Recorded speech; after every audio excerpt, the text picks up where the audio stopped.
Welcome back to Streamline Investigations, the second channel of mine. Thank you very much for the new subscribers.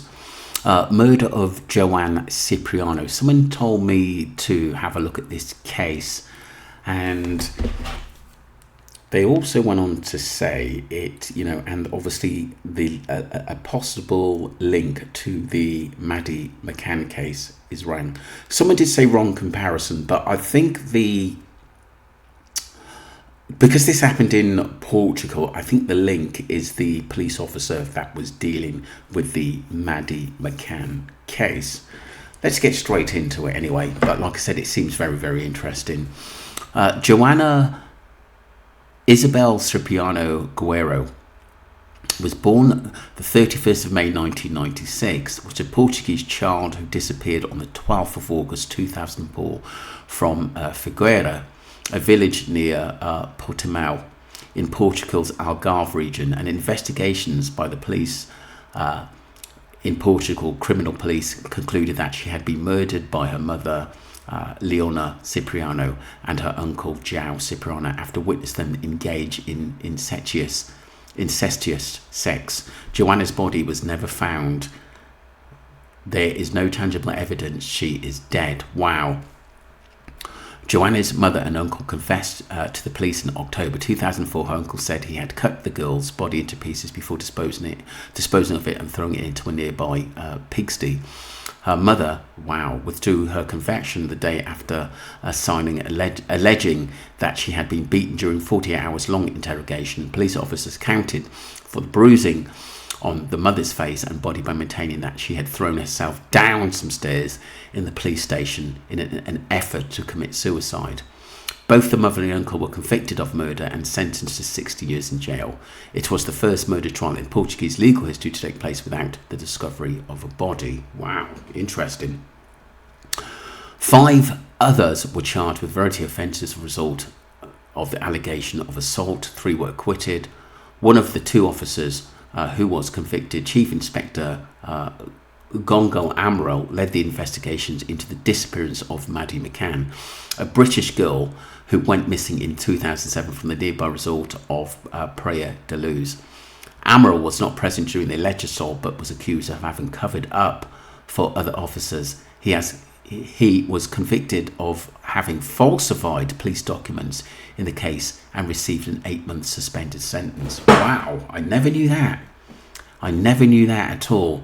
And obviously he was one of the leading investigators on the Maddie McCann case and suspected them of basically technically murdering Maddie. Several similarities between the Cipriano and McCann case. Both girls vanished without trace within 11 kilometres, 7 miles and 3 years of each other. Both cases had officers who failed to secure the crime scene. Both mothers mounted campaigns to find their daughters, and both women were accused of involvement, prompted Cipriano's family to appeal in 2008 for police to investigate whether there were links between the disappearance. Joana Cipriano, age 8, was last seen at around 8 p.m. on the 12th of August 2012 after being sent to buy milk and a tin of tuna from a local store. A neighbour saw her around 200 metres from her house returning from the store. Her mother, Leonor Cipriano, launched a local campaign to find her, distributing posters around the neighbourhood. The prosecution argued that Joana was murdered because she had seen her mother and her uncle, João Cipriano, having sex. Leonor confesses to killing her daughter after nearly 40 hours of continuous interrogation.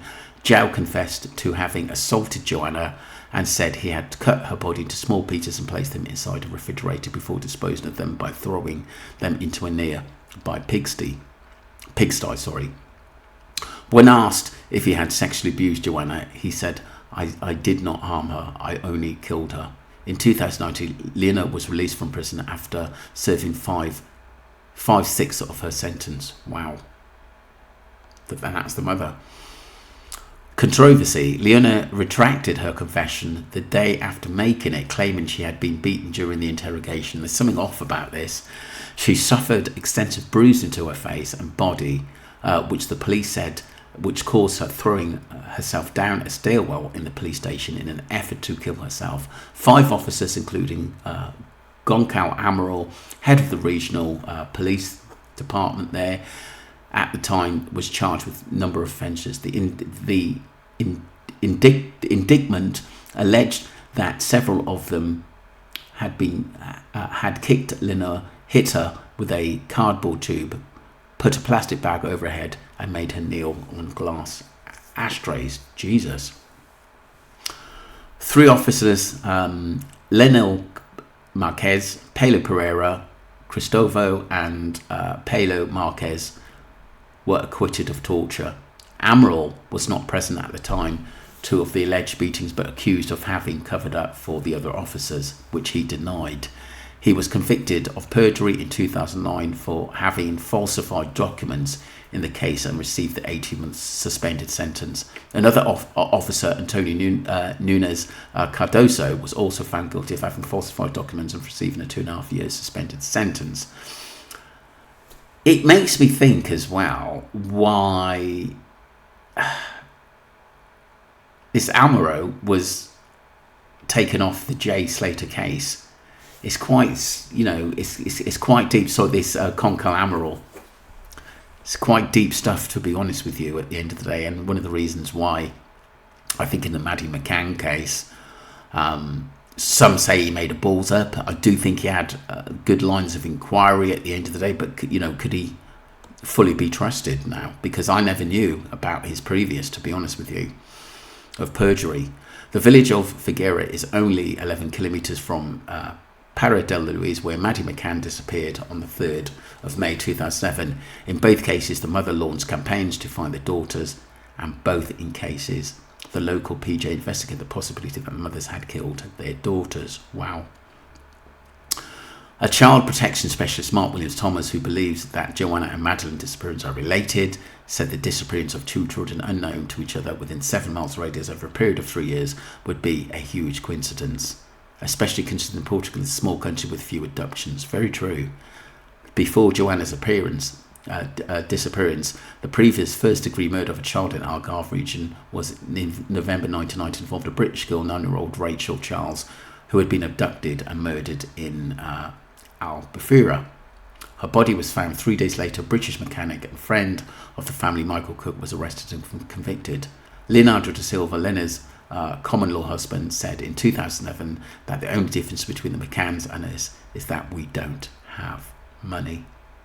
Interesting comparison there. Let me know what you think, people, because obviously there's a lot to sort of digest there.